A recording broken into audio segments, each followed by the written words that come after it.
যেসব দেশ অনুরোধ করেছে তাদের সঙ্গেই আলোচনায় বসতে চায় ট্রাম্প। বাংলাদেশি পণ্যের উপর ৩৭% হারে পাল্টা শুল্ক আরোপ করেছে যুক্তরাষ্ট্র।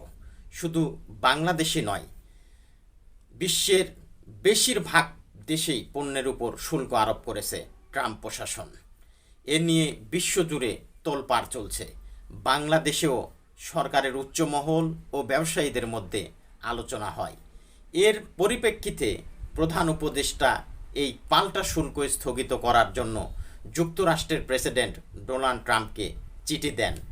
সাবেক মার্কিন প্রেসিডেন্ট ডোনাল্ড ট্রাম্প জানিয়েছেন, যেসব দেশ যুক্তরাষ্ট্রকে অনুরোধ করেছে তাদের সঙ্গে শিগগিরই সমঝোতার আলোচনা শুরু হবে। বিশ্ব রাজনীতিতে ট্রাম্পের এই ইঙ্গিত ফের উত্তেজনা ছড়াচ্ছে। কে কোন অনুরোধ করেছে আর কিসের সমঝোতা হতে পারে? বিশ্লেষকরা বলছেন, ট্রাম্প আবার কূটনৈতিক চাল চালাতে শুরু করেছে। আপনার কি মনে হয়? মতামত জানাতে কমেন্ট করুন। আরও আপডেট পেতে সাবস্ক্রাইব করুন।